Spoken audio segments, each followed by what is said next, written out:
خصوصی اور معزز حاضرین، السلام علیکم۔ میرا نام دعا فاطمہ ہے اور میں عابدہ ہائی اسکول کی انٹر کی طالبہ ہوں۔ آج میں اس بزم میں فن افسانہ نگاری کے بارے میں کچھ عرض کرنا چاہتی ہوں۔ خودی کو کر بلند اتنا کہ ہر تقدیر سے پہلے، خودی کو کر بلند اتنا کہ ہر تقدیر سے پہلے، خدا بندے سے خود پوچھے بتا تیری رضا کیا ہے۔ اردو میں افسانے کا مطلب ہے کہانی۔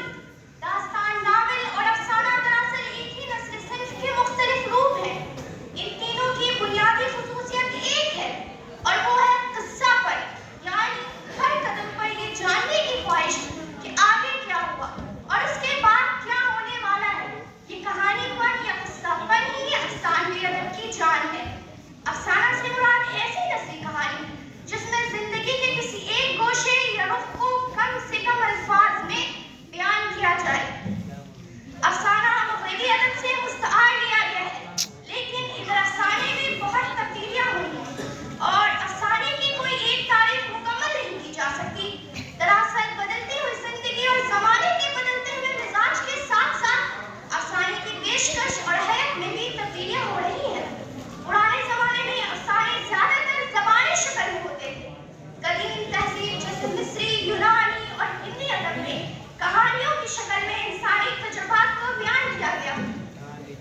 میں افسانے کے تعلق سے کچھ اہم افسانہ نگاروں کے خیالات آپ کے سامنے بیان کرتی ہوں۔ احمد ندیم قاسمی کا کہنا تھا افسانہ وہ آئینہ ہے جس میں معاشرتی حقیقتیں دکھائی دیتی ہیں۔ وہ افسانے کو ایک ذریعہ مانتے ہیں جس کے ذریعے انسان اپنے جذبات، خیالات اور تجربات کو بیان کر سکتا ہے۔ بانو قدسیہ نے افسانے کو انسانی رشتوں کی پیچیدگیوں کو سمجھنے کا ایک ذریعہ سمجھا۔ ان کے افسانے عموماً خواتین کے مسائل اور ان کے جذبات کو اجاگر کرتے ہیں۔